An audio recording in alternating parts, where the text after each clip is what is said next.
conference session and discussion is on smarter solutions for a better tomorrow, which is also our slogan for the mega event and the Smart Cities Expo. It says, smarter solutions for a better tomorrow, and we have been using this as the inaugural conference session for the 2 previous years as well. I'd like to introduce to you briefly Mr. Sanjeev Sanyal, Principal Economic Advisor for the Ministry of Finance at the Government of India. If I was to read his CV, it will take time, as if I were to read the CVs of all the speakers on the stage, it will take too much time. And I'm going to introduce just the names of the panelists as I have them here. I don't have the seating list with me, but there is Mr. Jagan Shah, and Mr. Jagan Shah is the director of the National Institute of Urban Affairs, which is a part of the Ministry of Urban Development. And Jagan is a very, in my opinion, a dynamic young planner, city planner and an architect. He has single-handedly built NIUA, if I'm to understand correctly. But it's an expanding and a growing organization with more and more work that is being entrusted to them by the Ministry of Urban Development. Jayant Kohale is the business leader for Smart Cities Business with L&T. L&T has been with us at this expo for the 2 previous years as well, but I'm going to make a small request to you, Jayant, and that is, if you could give us an early confirmation for 2018, rather than a last week confirmation in May of 2018. Just give us an early confirmation. It helps us to plan better. It helps us to be able to promote you more vigorously. So please, if I may make that little request. NSN Murty, Executive Director and Leader for Smart Cities, PwC India. He has been an excellent resource for us since day one. We appreciate what PwC does in terms of not only supporting this expo, they also support other expos, which is great, but more importantly, the work that they are doing, talking to state leadership, talking to city leadership, and interacting between the MOUD and the other departments of Government of India to help improve the quality of life and citizens in cities across India. Thank you, NSN. Mr. Nandan is Senior Director and Head Public Relations, Public Sector Business of Oracle. I have limited words of praise for Oracle, and we do thank you for everything that you do. Mr. Vikarmjit Singh, Senior Country Officer, International Finance Corporation, India, and I was reading his CV yesterday. Young, dynamic, very bright, lots of experience across varied sectors, and we're delighted to have him here this morning. Dr. Avinash Kumar, Director Programs and Policies, WaterAid India. WaterAid India is also a partner with us, and we appreciate that partnership. I think we're doing a knowledge paper, right? We're also doing a knowledge paper which will be released. I will have to be told when. Mr. Oleg Kamberski, Head Passenger Transport and Taxis of the International Road Transport Union, IRU. Delighted to have you here. Thank you for your support. I'm going to request you for a larger range of supports for 2018 and beyond. I think the IRU is far too an important organization globally, and your inputs to help develop the transport sector in India will, in my opinion, be valuable because of the experience that you have gained across countries and cities globally. So we do need that support and help. I'm going to leave the stage requesting Mr. Sanjeev Sanyal to conduct the proceedings in a manner which he sees fit. No instructions from us, sir. You are free to lead the conversation in any manner that you think is most appropriate for the audience gathered here. And I want to thank you for agreeing to be the chairperson and the moderator for this session. I hand over to you. It's, if you're comfortable there, we've got we've got microphones. If you want to use the podium, sir, it's entirely up to you. And I am going to walk off the stage. Ladies and gentlemen, let's give them a warm applause. Thank you very much. Yeah, I assume you can all hear me. Okay, we have a little more than an hour, and we have some very distinguished speakers here. So the way we are going to perhaps do this is maybe I will say a few words about the topic about smarter solutions for a better future, and then maybe request all of you to speak very briefly, 5, 6, 7 minutes each about your ideas about how we can think about how to think about smarter solutions, and then we can have a Q&A, maybe some questions from the audience. I'd love to keep this as interactive as possible. There have been some changes in our panel, but I'm sure those who have on the podium today will more than make up for those who were unable to make it. Before I get going, I'm going to tell you a little bit of a story about how to think about smarter solutions. In 1898, there was the very first urban conference ever held. It was held in New York City. So it is in some ways the great-grandfather of the conference we are having today. And the big topic of debate in that conference in New York was horse dung. It was the most important and hottest topic going at that time. And all the smart city experts of that time were all droning on about how to do something about horse dung, because every major city in the world was basically drowning in it. And in fact, the London Times had an article on how in 50 years' time, which was by the middle of the 20th century, London would be 9 feet deep in horse dung. So that was the major concern in 1898. And of course, within less than 15 years, horse dung ceased to be even an issue. Forget about drowning London in 9 feet deep of horse dung. Now, why am I telling you this story? The reason I'm telling you this story is because when we think about smarter solutions, there tends to be a focus too much on the technology and not about the real issues we are trying to solve. There is this tendency almost of trying to create technological Disneylands, whereas the real issue is to think about urban issues that need solving. The urban issue that really needed solving was transportation, not horse dung. It was solved in a completely new and radical way, which were automobiles. Of course, automobiles created their own problems and so on and so forth. But the 2 points that I would like to make right in the beginning, that is, when we are thinking about smarter solutions, we need to be very careful in thinking about these purely as in technological terms, especially those technologies of today. Because cities will last for generations, and if we get too over-enthusiastic about embedding and hardwiring today's technologies, there is a genuine danger that into the future, we will get hardwired in an obsolete technology. So this is actually a major issue that we need to think about. And in fact, there are some cities like Masdar city which have tried to create integrated every new technology in the world, but in fact, as they are discovering that as technology rapidly changes, there is a genuine danger of that city, despite all the technological wonders, of actually getting hardwired into yesterday's technology even before it gets fully populated.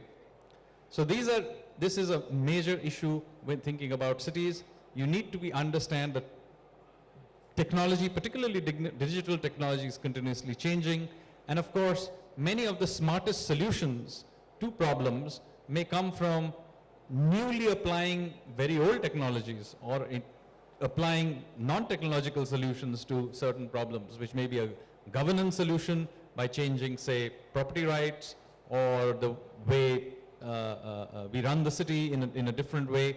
So we need to be very, very careful not to get stuck in purely thinking of smartness in technological terms, particularly today's technology. It is key to be able to continuously and flexibly able to upgrade over time. And we need to manage that process continuously.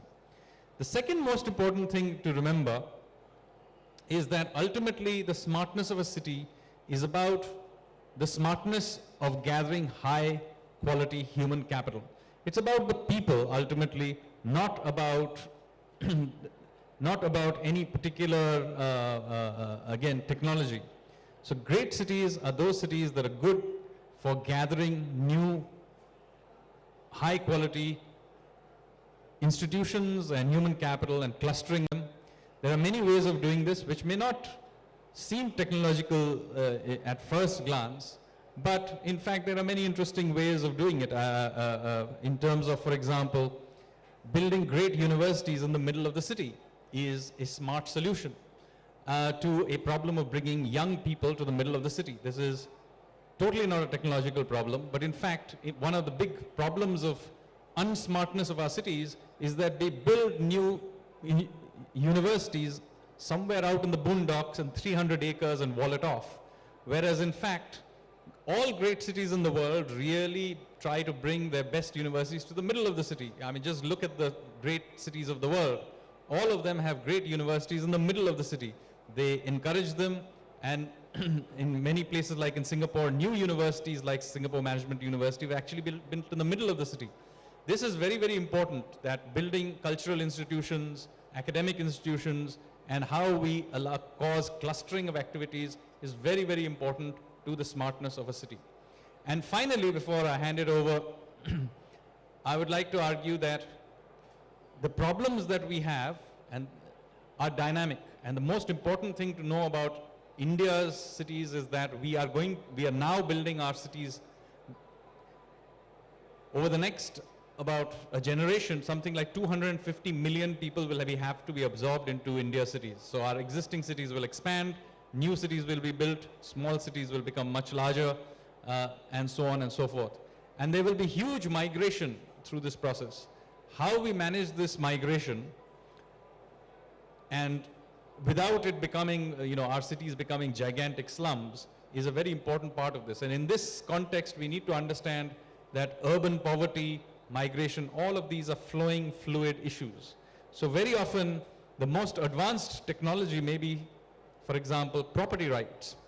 It may not appear that it is a high technology thing, but in fact, there are many interesting ways of applying technology to solving for things like property rights in a dynamic city, or real-time keeping up how the city is evolving.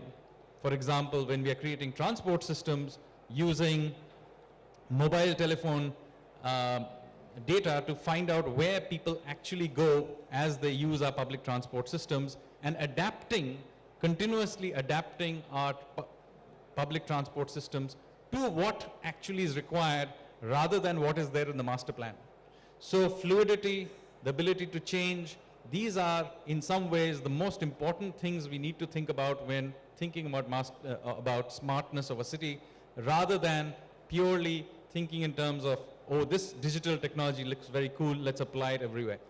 With that, I'm going to stop and ask Jagan, an old friend of mine, to maybe give a few words.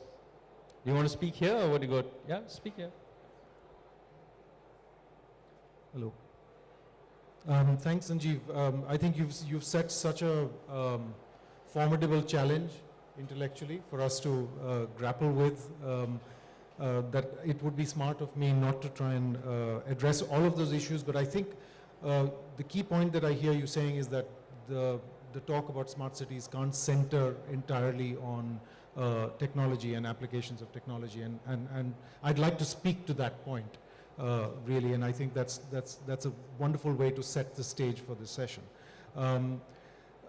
Just a few things which I'd like to sort of remind everybody in the hall, what is the horizon that's emerging when we talk about the smart cities, not only the 100 smart cities, but the idea that the government of India wants to make all Indian cities smarter. So the topic for today is smarter solutions, and I think that's a very important qualifier, smarter solutions than what we have been looking at till now. I think it's widely accepted that there are many problems to which technology is providing us solutions, like you yourself mentioned, property tax collection, for instance, but not cities are not about technology alone. So what are the other things that we need to be looking at? And I'd like to just paint some of that picture. As far as the smart city mission is concerned, we have almost all of the 60 cities at present out of the 100 are sort of, they're ready for action. The SPVs are in place, their teams are in place, they've got a shelf of projects to implement, and they're getting on with the job. Of course, they're learning, and they're dealing with the kinds of problems that any city would face in implementing projects, and that's a historical burden on cities. Having said that, what should cities be looking at as a horizon? I'd like to paint that picture. One of the important horizons to look at is that urban governance as such is at present, it's a project that we are working on to completely reform the governance itself.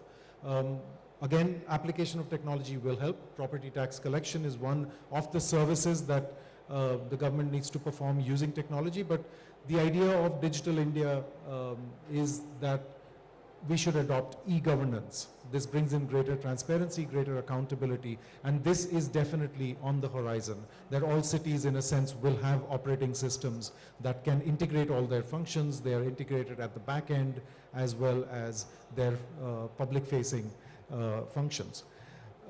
We are looking at municipal reforms in a fairly ambitious way. One of the key reforms that is being looked at is to free up this stranglehold that very old-fashioned urban plans have created over land. And urban land itself needs to be leveraged as a resource by cities. So land value capture is one of the key reforms that cities have to adopt if they want to move ahead and become smarter. Now this, as you can see, is not just about technology. Technology can enable it, but technology will not deliver the final outcomes. What we need are smarter ways to look at planning itself. And the distribution of space and land. And what are the kinds of land uses and spatial configurations which create value, which generate wealth, create jobs and productivity, and that's what cities need to focus on. We do face an enormous challenge in terms of environmental degradation, and so that problem and the link of that problem with public health impacts. All of us are being impacted by air pollution, water pollution, bad food, all of this. This forms another part of the horizon. So growing awareness, growing public awareness about these problems has been acknowledged in the design of the Smart Cities mission, but now as the cities start developing their projects, this will become more and more apparent as being one of the key outcomes expected from smart cities, that they should be healthy, clean, safe places for children, for elderly, for all of us to be living and working in. One or two more points. At the end of all of this, what do you want to do? You want to make your city a mecca, as Sanjeev also pointed out, a mecca for jobs, as a productive place where people come, they work, they earn their livelihoods, and they become more productive than they would otherwise be. Now, mobility contributes to productivity. The availability of good public spaces contributes to the kind of creative interaction which produces the entrepreneurship and the kind of energy that produces even more output out of the kind of service sector and knowledge-based industries which are really centered in cities. So we need to develop the infrastructure in order to make our cities far more productive.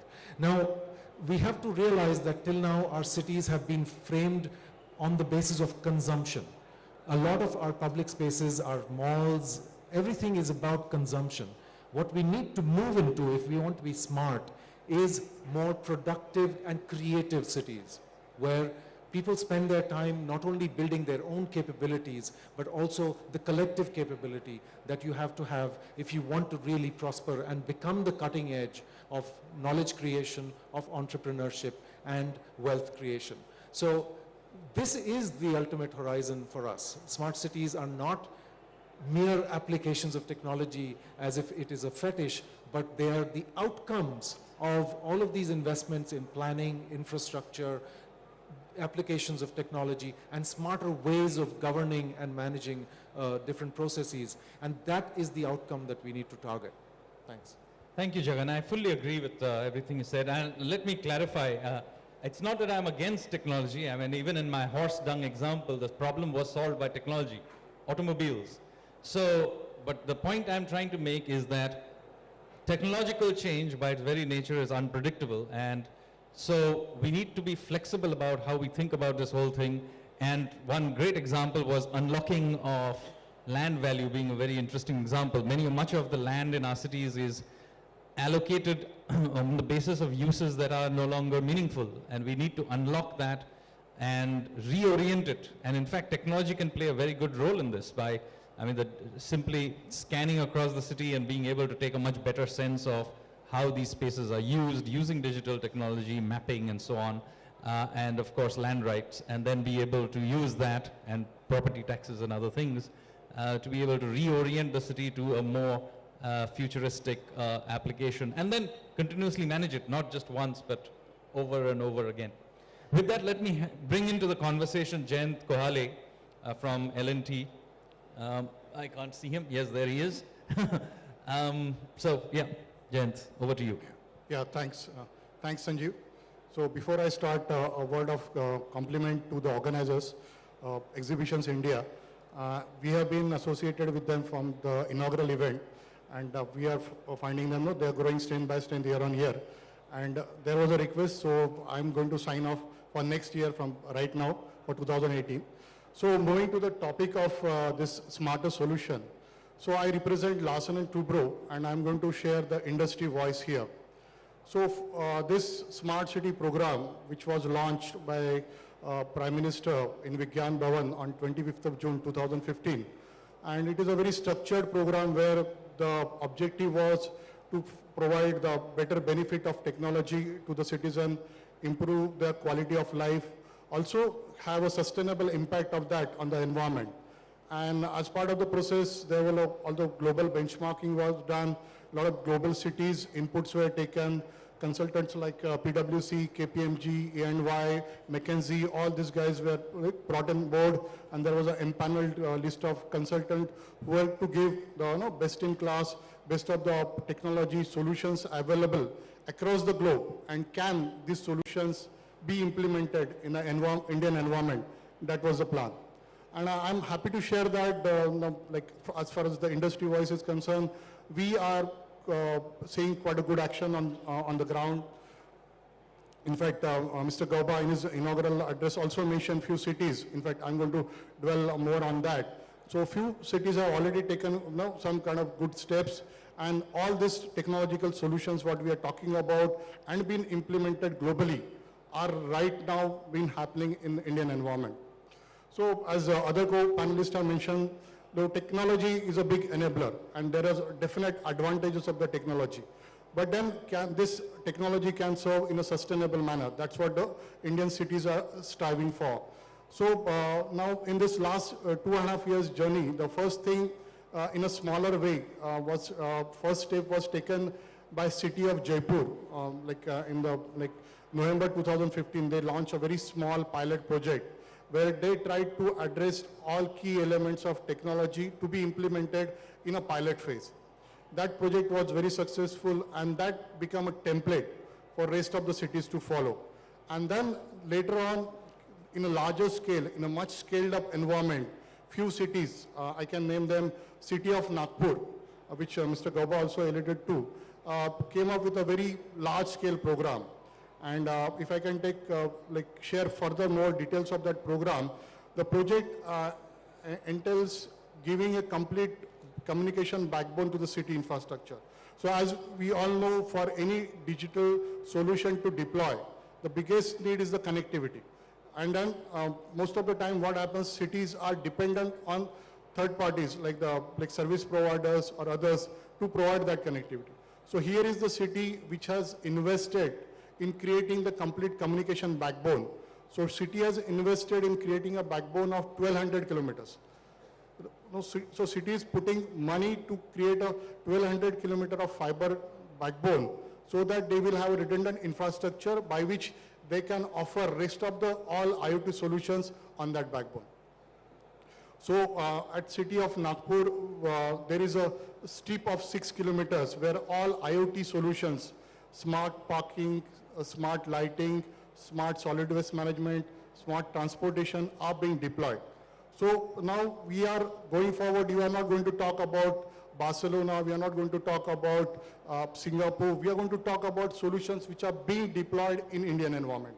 So Jaipur, Nagpur, Pune, Vizag, Bhopal, these are all the lighthouse projects which are right now being undertaken in Indian environment, being deployed, and I'm sure going forward this will be kind of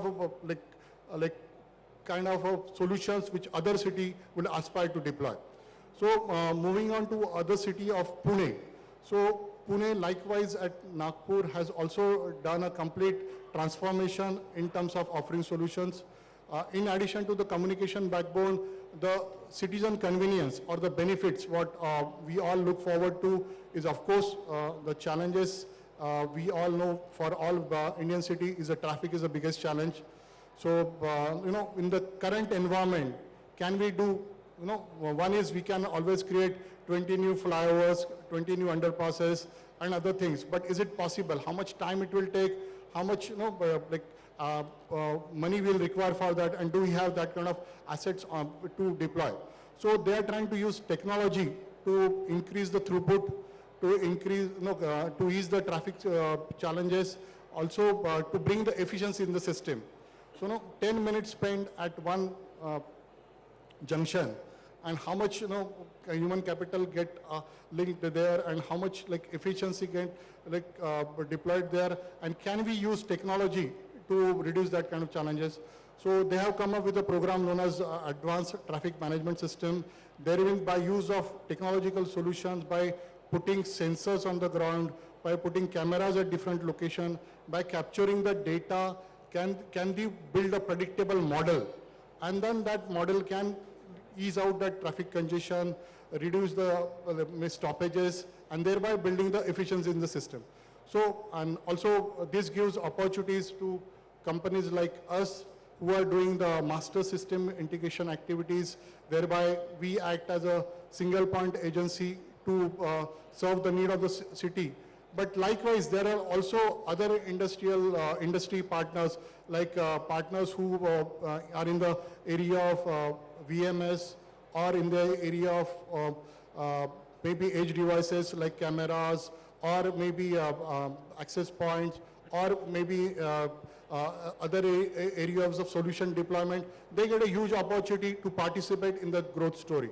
All these projects, what I'm talking about, they are quite a fairly good size project. Some projects are worth 100 million USD. Some projects are like around 80 odd million USD. And then these are just the starting points. All other cities are going to follow this model. And I see a huge opportunity for the industry to participate, to collaborate, to build solutions.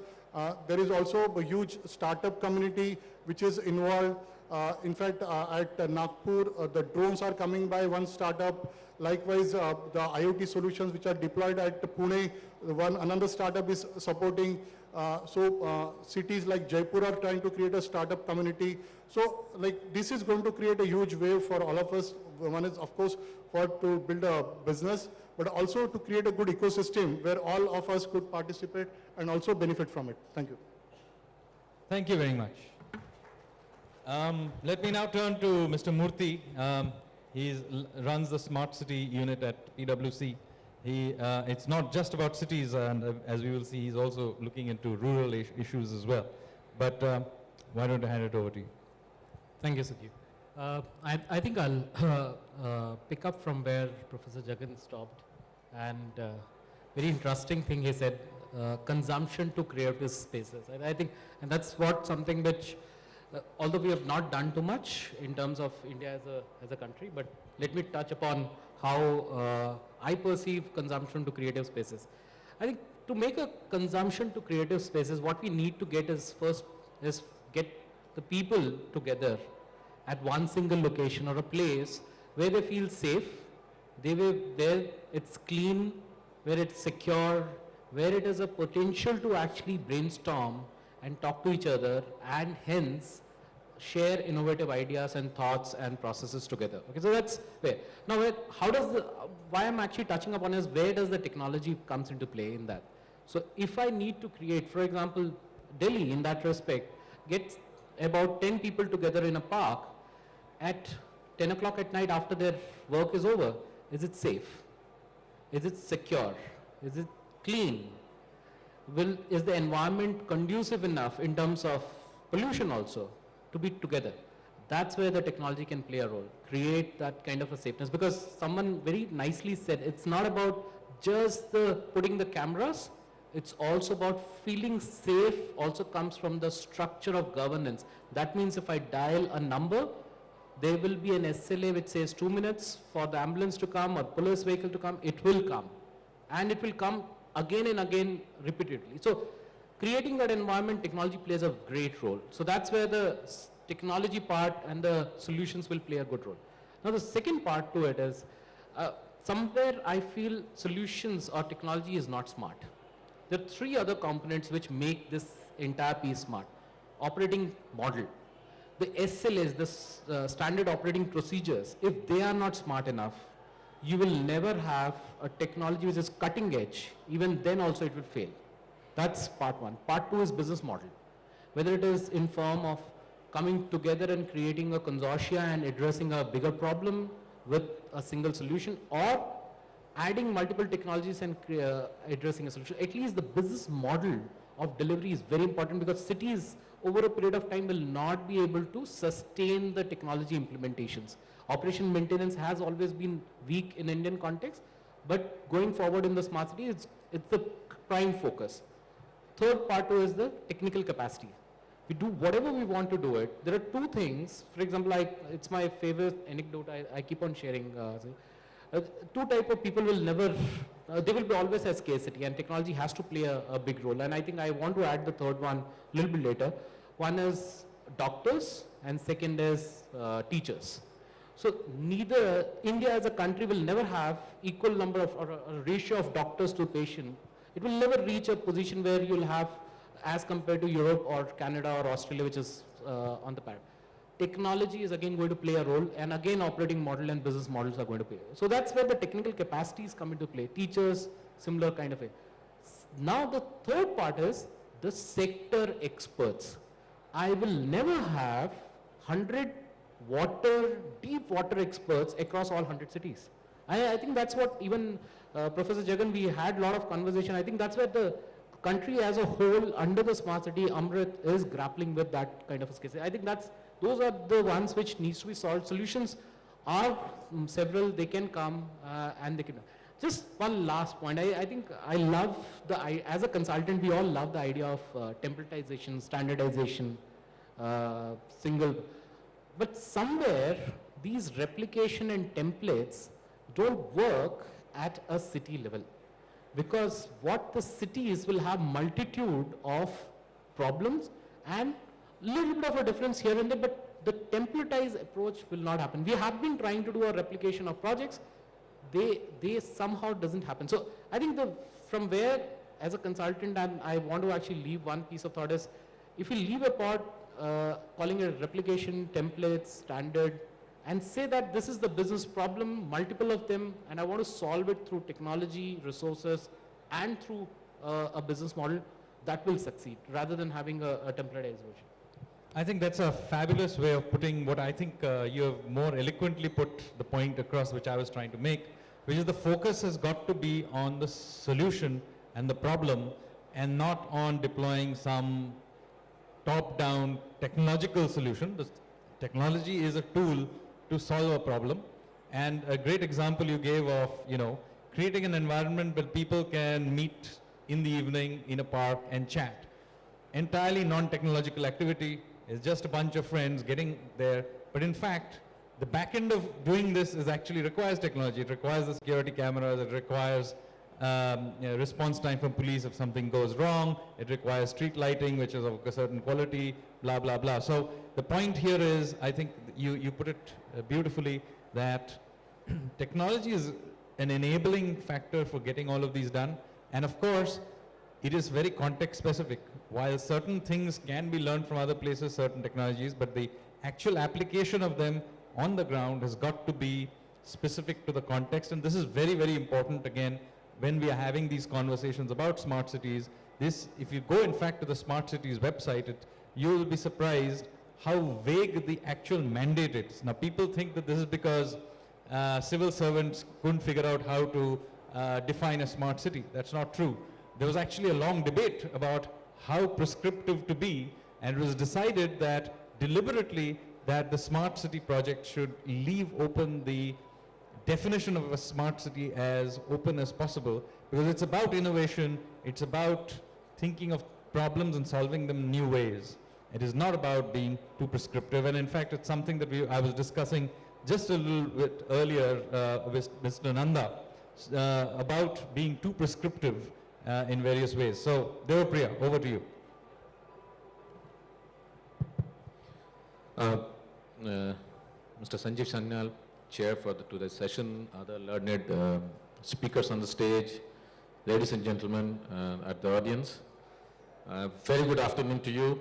I would start by offering my thanks to Exhibitions India to giving us a chance to be on the stage. I come from Oracle, as I was introduced. We are an OEM for, we must be known best for our database technology, maybe, yeah? So we are a cloud company today. We do a lot of stuff in cloud. We have crossed $10 billion in revenue, so all the stuff. So I'm not putting on my Oracle garb while to speak about this sentence. The smart city is a very, very, too much discussed topic. And some of my learned speakers have already talked of something which I wanted to speak. So I'll share one experience which I had. Some time back, we were doing an ICT event on International Women's Day, and it was one of WebEx with a lot of other participants there, where one lady from Bangalore asked us is, how does a command and control center going to prevent situations like what happened on 1st of January in Bangalore? It was a very thought-provoking question. So the point that I am trying to make here is, other than the other points which will come later, is to strike a balance between what Sanjeev was saying and Professor Shah was saying. Obviously, e-governance technology has to be part of smart cities. Again, at the same time, it has to be as agile as, you can change it as it goes ahead, as Sanjeev was saying. So the requirements of the citizens is most important. So the functional specifications, so if you come into the terms of, the brass tacks, the RFPs that we see today for smart cities coming out talk of 10 pages of specifications of cables and digital screens. That is something I am completely against. We could replace them by saying, what would be the SLA, as NSN was saying. He has been a veteran in smart cities, I know him personally. What are the SLAs? What is the customer, what does the citizen expect? And if you have to achieve that, today you cannot expect a citizen to simply say what does he expect out of a smart city. You have to enable him, you have to make him part of the whole system. First, let him know what is a smart city is all about. So Sanjeev, I would request you, since you are with the government, can we increase the citizens' involvement into designing what a smart city would be like? Like Jayant was saying, we should not refer to Barcelona, we should refer to Jaipur. Yes, I agree partly to it. But at the same time, we should go and ask the citizens who are there in these implementations of how much of usage they have put these whole gizmos to. Have they been useful to them? If not, then what else they want to happen? Another thing is, implementation of smart cities is not a tick mark for, as Sanjeev was saying, for the bureaucrats or the people who run the smart cities or the corporations. It should be a more inclusive one, thinking of the functional stuff. It should also take into consideration what will be the technological innovations and what are the new things that can come up in future. There was a movie of Bruce Willis, I think, where one of his colleagues says how good it feels to lie in a rocket with 40 tons of fuel built on a L1 tender. So I think this explains a smart city, right? How you are going to go in and how you are going to procure, how you are going to implement, we have to think completely out of the box. Because as I was talking to Sanjeev before the program started, I said 20 years, he said 50 years. So if we have to build something for 50 years, we really have to think out of the box. And the people who are responsible to do that, it should not be a tick work for them. It should be a passion. It should be something which will really deliver something meaningful to the citizens at the end of the day. IT will have to be part of it. E-governance will be there. E-governance was there earlier also, right? There have been cities who have implemented ERP systems, and today there's cities where you don't even need to visit the corporations to mutate your land or your flat or even pay your taxes. Don't you think that's smart enough? That's developed over a period of time, right? The word smart cities were not there at that point of time. But if you look at it, those systems with, whatever good or bad they did, they developed over a period of time, taking in a lot of feedback from the people. There had been a lot of gheraos, there had been a lot of brickbats, and those systems developed over a period of 10, 12, 15 years. So my suggestion is, smart cities are fine, it should get done. There will be a lot of IT stuff coming in, involvement of citizens, involvement of finding out what's the actual requirement is more important. We need to put the horse before the cart, and that's how I think in the future, as we move ahead, Professor Shah talked of 60 out of the 100. It will be 100 going ahead, it may even cross 100 going ahead, but we still have a lot of time, we need to be optimistic, and as it moves ahead, I would request the Government of India and the other stakeholders to really look in how things are moving, how are things getting evaluated, is the citizen getting usefulness out of it, and then come up with, frameworks which will, solve those problems and make implementations much more meaningful. Thank you. Thank you, Debapriya. Let me now ask Mr. Vikarmjit Singh of the IFC what he, what makes of what all of us have said, and I assume that since he's from IFC, he has some thoughts on how all of this is going to get financed.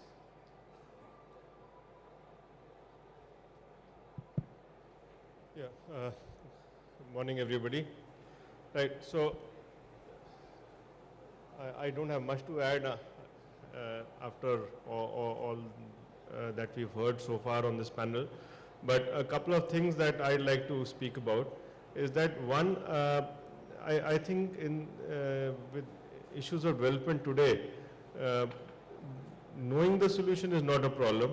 The two problems that are more important, which need to be solved in order to really overcome the issue, is one, execution ability, and secondly, the ability to finance that solution to a scale that is required for a country like India.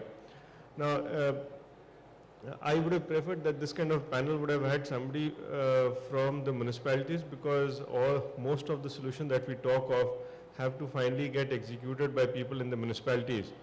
And the problem there is that we expect that there is a lot of requirement for capacity building for them to adopt, implement and then run these solutions, these smart solutions that we talk of.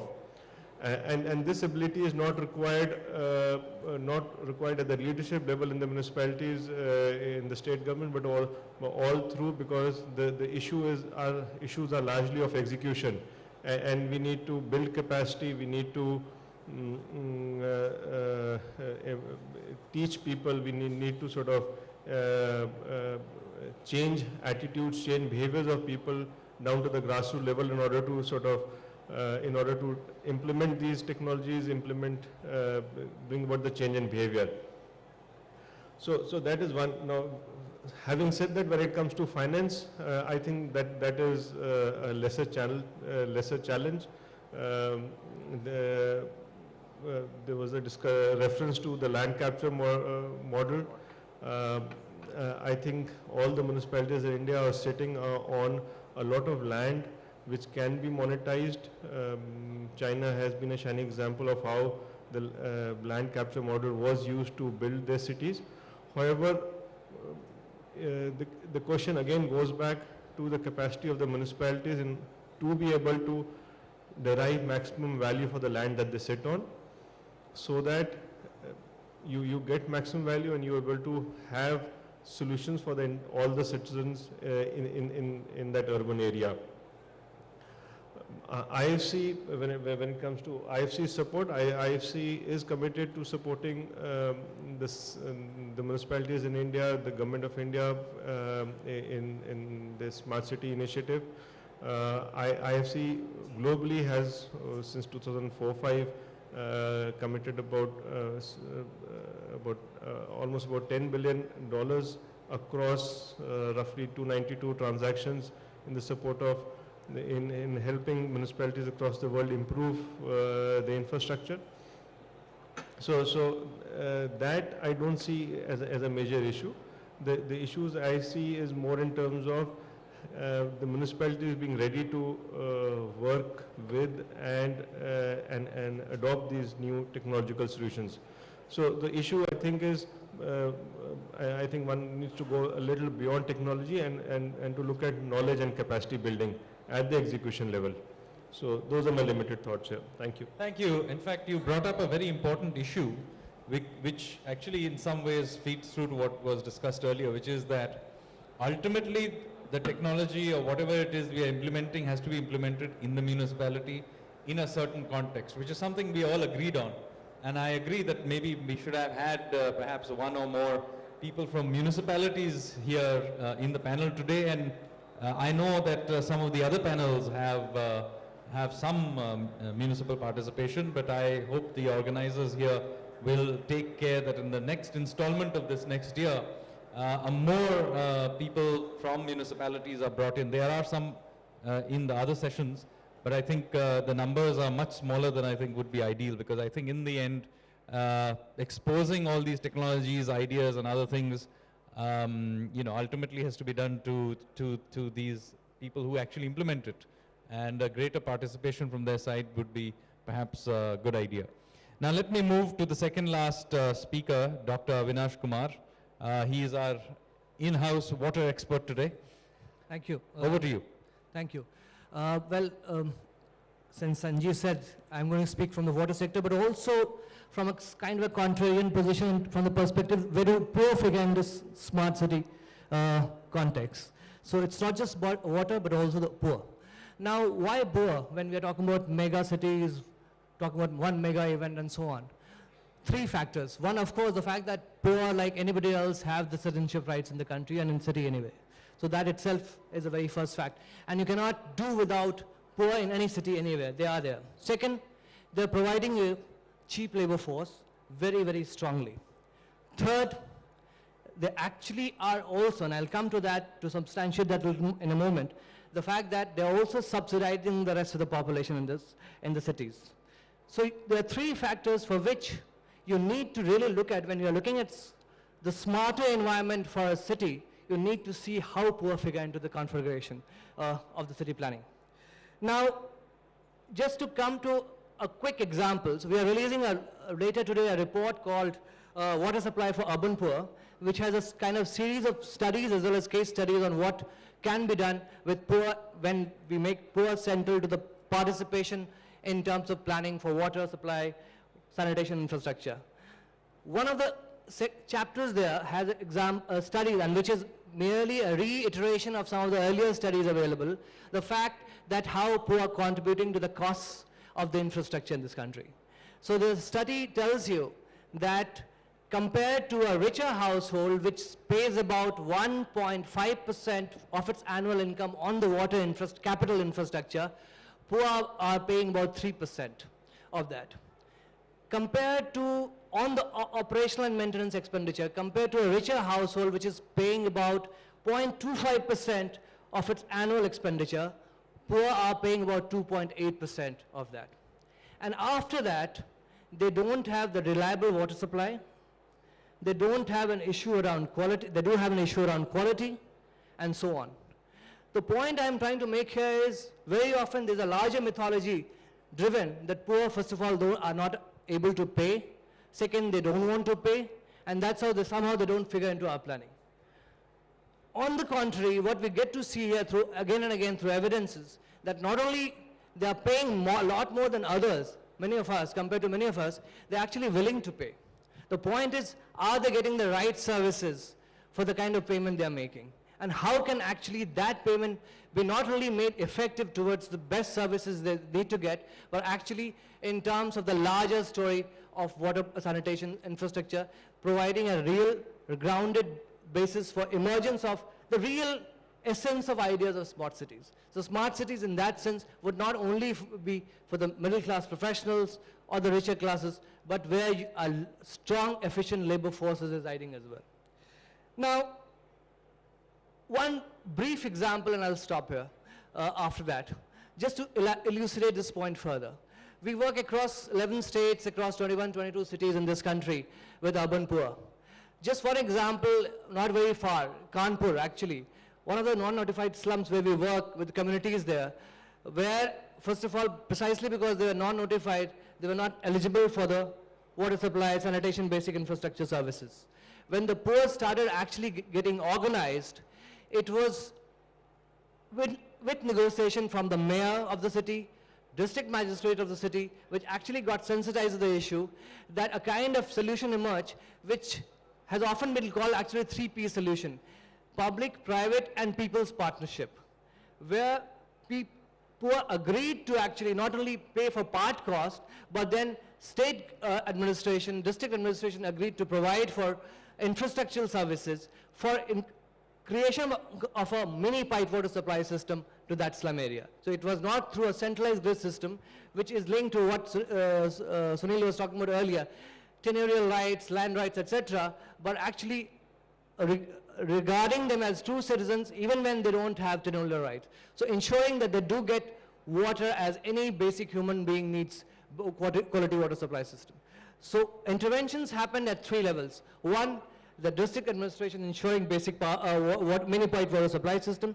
Second, district administration actually looking into the water quality. Actually, even after the groundwater was getting extracted and supplied, they realized there was a problem with the quality of the water, and then looking and treating that. And third, institutionalizing actually, and that's where the planning and participation comes in of the poor, a user committee which actually came from the people from that and so on, so that they can actually be in charge of operation and maintenance, manage their power supplies and water supplies to look after the everyday maintenance of the services. What I want to say in the last, and this is the last point, is that when you are designing cities, not only look at from the perspective of what technology, the point has been made again and again, the technologies are only additional enabler tools. The point is that how do you ensure people's participation who need to be at the center of the planning, and how do we make sure that their voices are heard? I'll stop here. Thank you. Thank you very much for that very impassioned plea. In fact, I don't know if you want to add a few words on this experiment with water ATMs. You're right, actually. So water ATMs were installed there as well. I mean, thank you for reminding me. Why don't you tell the story and experience of that? Yeah, so communities got together there, the donors got together there, and actually, and water ATMs, as we know in many places. Why don't you explain what they are? Because So water ATMs are actually services where, just like milk booths, you pay for your, getting basic quality water in terms of limited amount, fixed amount, and you pay minimal amount for that. So, and that is what the poor are actually getting. So water ATMs have been installed, and that's what they're getting. The challenge, however, is for water ATMs to be profitable, and we have seen mixed cases there, you need certain minimum threshold. And that is what you need to ensure through people's participation and larger mobilization of people around. Threshold of what? Demand? In terms of demand, exactly, in terms of demand. Otherwise, we have actually those experiments also going on in the northwestern part of Delhi, many other outlying areas, where some of them are running precisely because there's sufficient demand to meet the costs, but some places they've gone defunct because there are other ways in which people are accessing water. So these are issues which we need to kind of resolve before we ensure these large upscaling of these technologies. Thank you. Thank you.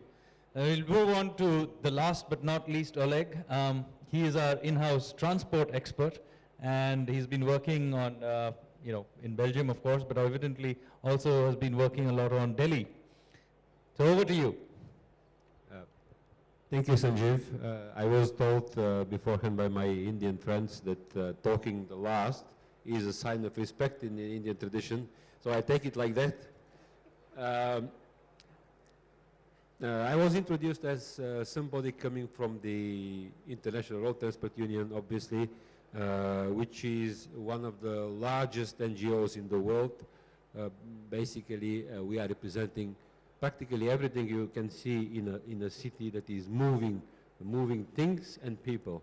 We are representing the trucking industry, we are representing the bus and coach industry, we are representing the taxi industry. And basically, I will address the issue you are introducing from a mobility point of view, basically, and to tell you that, of course, our main point, our main target, or our mission is how to give access to as many citizens as possible, in fact, to all citizens, to equal opportunities to cities, through an efficient mobility system. When I say access, it means access to jobs, access to education, access to health, and indeed access to culture and leisure. This is what the mobility system has to ensure in a city. I would say, even I will give you a little bit of a how-made definition of what a smart city is, but I think a smart city is a city from a mobility perspective that offers accessible, affordable, green, and safe mobility for all. If we don't have that, we don't have a smart city. We actually have been active now for, I would say, 2 years in India with a dedicated public-private high-level group. My friend and mentor here in India, Dr. Singh, is coordinating it, which actually finalized the first part of its work 2 days ago, and we are practically ready with the recommendations to the Indian cities and Indian government on several issues that are related to smart mobility in cities, obviously, but also electromobility and indeed intercity, because intercity is also intercity mobility is an issue that belongs to this package of ideas. And I think that already within a month, or probably in June, all these recommendations will be ready to be handed over to the appropriate authorities. And then, of course, we will continue in the future with a kind of expanded smart mobility forum. Yet, concretely, what does it mean? We have a couple of figures, and I will try to a little bit give them some visibility to this audience today. We have been saying in the high-level group that to be smart, cities have to, I'll simplify, it's not only that, but I'll simplify. Cities in India have to have 3 million green and safe vehicles. Today, they have 160,000. And then it has to happen in the next decades, put it like that. Now, I know you are not impressed in India about figures, but if you translate that into costs, you multiply one vehicle, 100,000 roughly dollars or euros, it means that you will need 300 billions in the next decades to renew the fleet, to offer to your citizens adequate mobility only by buses. Where this money will come from? This money will only come from private sector. And to come from the private sector, there should be adequate framework for the private sector to invest. This is the way. Now, second example. My friend and again the coordinator of our high-level group here in India, Dr. Singh, keeps saying that every month in India, 1 million people are entering every month. 1 million people are entering the job market. A big issue for India. A smart city is a city which creates jobs. If it doesn't create jobs, it's not a smart city. And the transport sector is, I was told, and I believe that, is the second largest sector creating jobs in India. If we want to only double the use of public transport in Indian cities, we will triple the number of jobs that are available for Indian citizens. So I do believe we have here something to do, and we are here to help and advise, obviously, to create probably the framework, because all the knowledge, all the experience is available here in India. Thank you very much, Oleg. So we have got some interesting ideas here. So we need here a framework to get a public transport system, getting private sector involved. There's not just the money issue, there's also the issue of employing large numbers of people. We have a water problem where we have similar issues. So the question is, how do we create frameworks using smart solutions so that these frameworks naturally allow, whether it's the private sector or citizens, to begin to do and begin to solve these solutions, perhaps on their own. And you know, we live in a world where all kinds of new things are popping up, like for example, Uber. You have, so in that kind of an environment, maybe our two technology experts here on my right could maybe come up with a couple of comments. How do you put all of these things together? What is the kind of future we may end up with given these technologies that we can see? I understand technologies are always difficult to predict, but nevertheless, given what we can see in the future, what are the kinds of frameworks, technologies, and other things that could pop up that allow this private sector-led kind of development, but also the governments can help create frameworks that can help that happen? Both of you? Okay, thanks Sanjeev. I read few days back that in one of the Niti Aayog meetings, Mr. Amitabh Kant has predicted that going ahead there will be no ATMs or credit cards, right? Now, I don't know. As all of us have been saying, inclusion of the poor, very important. We are still today debating how much of demonetization has really helped us. Has the poor really been benefited out of it? So these are some of the social angles. But yes, you know, we ourselves have created a blockchain lab in India. We are selecting a few states whom which we are going to work on how we can implement blockchain specifically for doing government transactions.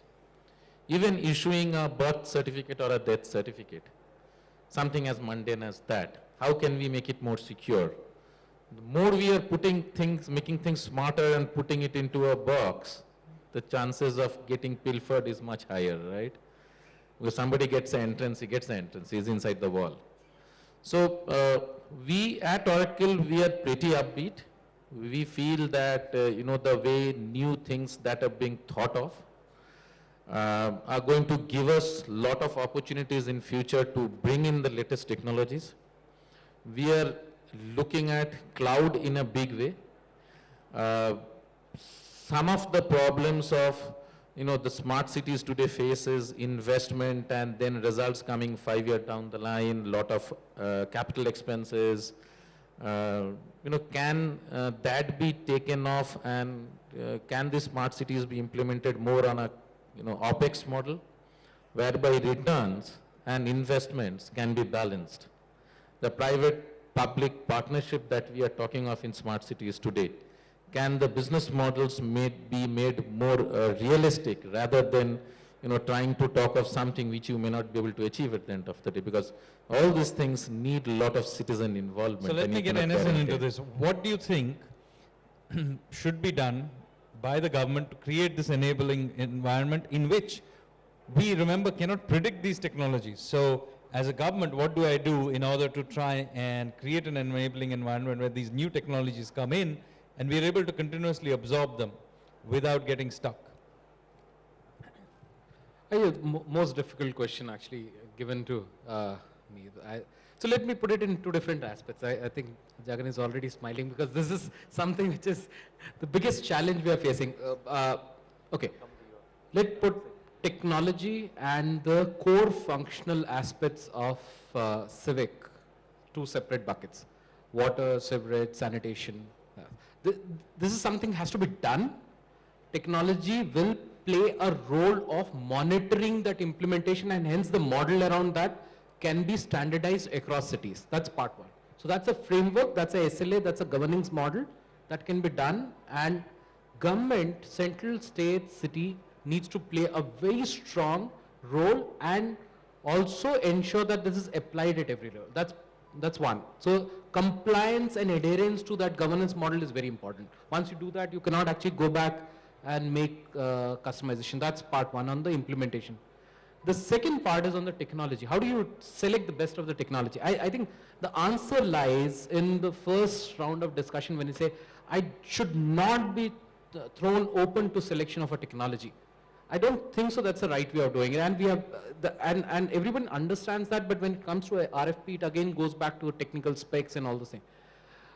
It should be an outcome-based model. As long as it's an outcome-based model and the reference framework is given saying that, for example, NIUA and MOUD has already come out with the livability index. So if I know my KPIs for the cities for various processes is fixed, the next level is to adapt and ensure that I follow a standard processes for implementation and reaching to those KPIs. There will be a maturity gap between the cities, but definition of those maturity and how much of technology can play in this role to improve the maturity, because I strongly believe technology will not make you mature. Technology can create a kind of a leapfrog. Most important is how much technical capacities is there to adapt that maturity. So one, the standard frameworks for livability index, but the important thing is compliance, compliance, and compliance. I think we have enough frameworks, reference frameworks, standards. ISO 37120 is there for smart cities. Open data formats are there. We have Bristol framework for open government framework. I think everything is there with us. What we lack today is, I think, a penalty-based system for compliance. Okay, so your thing is it's compliance and it's human capability to be able to do it. But that is the software part. I'm going to come to Jagan. Who is the guy who designs all the hardware of the city. So how do you design hardware given all of these things that NS is talking? Okay, we'll get the software right. Let's say we do manage to do it, but you're still dealing with hardware that has to adapt to new technology. Thanks. That's a very wonderful question. I wanted to also remind ourselves that, you know, these smart cities, even the 60 or the 100 that we're talking about, there are smart precincts within cities which are being developed right now. So it's 500 acres, it's 50 acres. It's not the whole city. So the city has not yet become smart simply because we are building 500 acres of smart precinct. My point being that there is an enormous pressure on us to scale up even these small interventions that we have begun to make. And to answer your question, it's got to do with planning in a big way. What NSN is talking about as a kind of a penalty, I think the biggest penalty has to be on a city that doesn't have a proper plan, right? Of course, we prefer not to talk about penalties, we talk about incentives. So we do want to incentivize better urban plans and to move away from this segregated land uses as being the kind of approach to planning to more enabling planning where you get down to district levels, get down to block levels, and actually look at the nitty-gritties of public space, of open space, of how the poor and the rich live together, and what is that interface, and what are the shared spaces of the city. Unless we do that, no overlay or underlay or infrastructure is going to deliver any of the outcomes that we really want, which is livable cities. At the end of the day, that's what we want, productive and livable cities. Okay, I think we have time for exactly 2 questions and then we have got a bunch of things to do. I have a lady there. Can somebody get her a mic? Yes. Can you introduce yourself and then ask a question, please? My name is Netra Shirke. You were just talking about representation from the municipalities. I'm a corporator from the November Municipal Corporation, and I'm really impressed with the kind of discussion that we've had now. But since we're talking about transport and we're talking about smart mobility, the problem that corporations usually face is that most of our transport systems usually are running in losses. So what we need to understand is, apart from making it smart, how do we also take away that gap of losses that we are all facing? Because unless and until you teach us how the business model should be like, I think what Mr. Nandan just said, you know, that unless and until the business model that comes to us is viable, how are we going to give more services? The citizens are expecting services, but the whatever services or whatever technology, it also comes at a price. So how are the corporations going to recover that cost, or the amount that, the capital investment that we are making? That, I think, is our biggest challenge. Okay, so Because technology will come, but would- where will the money come from? Yeah. Would Oleg like to have a shot at it? Immediately. I don't think you have a problem of technology in India. You certainly are now and will be a world leader in technology. I do believe you have a problem in rules, implementing the rules, and creating business-friendly rules. And we have seen public transport is subsidized, put it like that generally, across the world. Yet in some countries you have a coverage rate of a ticket 30%, or in some other countries you have 80%, or in some cases you have even 100% coverage and benefits in terms of bus rapid transit. So it means that obviously, I come to my point in a moment ago, injecting private sector initiative, allowing private sector to compete, is something which brings competition, increases the level of services, of course, at a level playing field for everybody. You are talking about Ubers and the others, of course this is a name, Ola.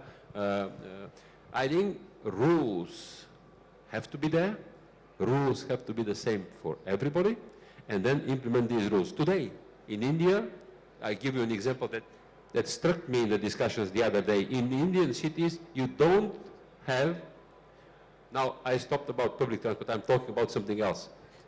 You don't have today in Indian cities a high quality tourism transport coaches. You don't see them today. Why? Because you don't have rules. The rules are killing the private sector initiative in the coach tourism business today. And then when I see the colleagues coming with a slogan, one country, one permit, one tax, this is the solution. But when it will come, so no problem at the level of technology. The problem is at the level of rule, applicable rule, business-friendly rules that are implemented. Okay, Jagan. And Ma'am, to address your point, two suggestions. One is you're as a corporator, as part of the corporation, you're the custodian of public assets in your city. And there are many assets that can be monetized as well. So you do need to take some bold decisions about monetizing. We have to manage public finance pretty much with the same logic as we manage personal finance, which is we need to be responsible about it. The second point is that a lot of bus systems in the country, they're bleeding on a daily basis. They're bleeding. It's not that they've only got one block of debt, but they're bleeding on a daily basis. So we do need to start thinking about the cost of inaction. If we don't take a decision today to bail out that city's public transport system, we're just mounting every day, hundreds of crores are being added to its debt. So it's really important, and I'm so glad that you've asked this question because it's in your hands. And you need to take those urgent decisions and bold decisions. But bold decision means increasing the price of the ticket. So the citizens want AC buses because we want to have environment friendly buses, so we buy hybrid buses which are really expensive. But then what happens is the citizen is not ready to shell out that kind of a money per ticket. So this is a conversation That means that we will always have to depend. You need to have a conversation with the Jan Marg company in Ahmedabad, which is running the BRT in Ahmedabad. They've done cost benefit analyses, and they've found that you can have the same fare even on the AC bus. You can cross-subsidize the cost of AC. Why not have all air-conditioned buses in our tropical climate? That could be the design of the system. I don't think that's the issue. The issue is managing money well. And I think we all need to kind of put our heads together and do that better. Because otherwise, there's a lot of crores and crores being pumped into municipalities now with the 14th Finance Commission and other programs. Our municipalities can't handle the money. Yeah, Jayant, I think, wants to also make a quick comment on that. Yeah, first of all, thank you for raising that point. It's a very important point. Just few words from our side, like what we are seeing it, I mentioned the example of Nagpur and Pune, where they are also trying to see how they can monetize these services. So one example is Wi-Fi. So Wi-Fi, can it be monetized? So now we are mentioning about bus. So maybe buses are made Wi-Fi enabled, which most of the cities are trying to. And then thereby can you use that data, can you use that service to increase your revenue? So it is one of the areas that you could look at. Thank you. Thank you Okay, so one much. last question. Anybody else? Maybe there's a gentleman there, and then we'll have to stop. Some of us will still be around, so we can carry on the conversation over lunch. Thanks for giving me this opportunity. As we speak, the action is already taking place on the ground. And my question goes therefore to Jayant, who's leading the pack as L&T, as a master system integrator, and also it relates to the consultant, Mr. Murty, you from PwC. As a system integrator, you are as strong as the weakest supplier or a vendor which you may have in your system while delivering a project in a city. So how, and of course, Jagan keeps on talking about cities on a sustainable basis. The cities have to be there in existence for 25 years, 50 years, and 100 years. So how do you, in fact, take care of the ecosystem that is behind you while delivering the projects? Yeah, thanks. So maybe just for the larger interest, we are talking about the activities what L&T does as an organization, which is Master System Integrator, where we are the single point agency.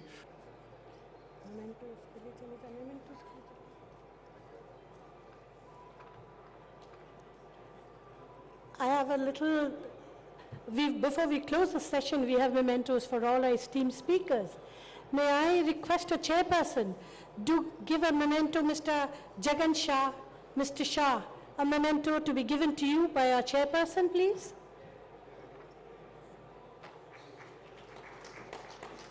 Mr. Jayant Kohale, Mr. Sanyal, can you do us the honors, please?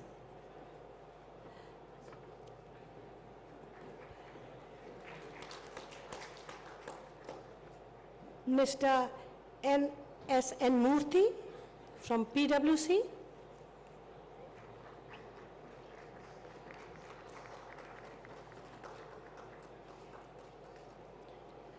Mr. Debapriya Nandan.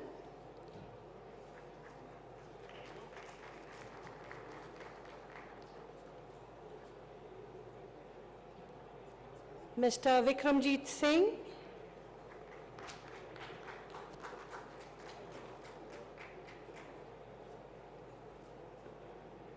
Mr. Avinash Kumar.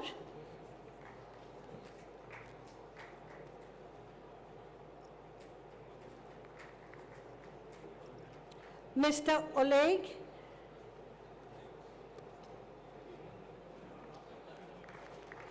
And of course, last but not the least, to our chairperson, Mr. Sanyal.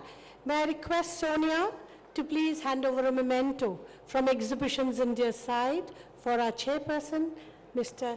Sanjeev Sanyal, who is the Principal Economic Advisor, Ministry of Finance, Government of India. Thank you so much, sir. We break for lunch now.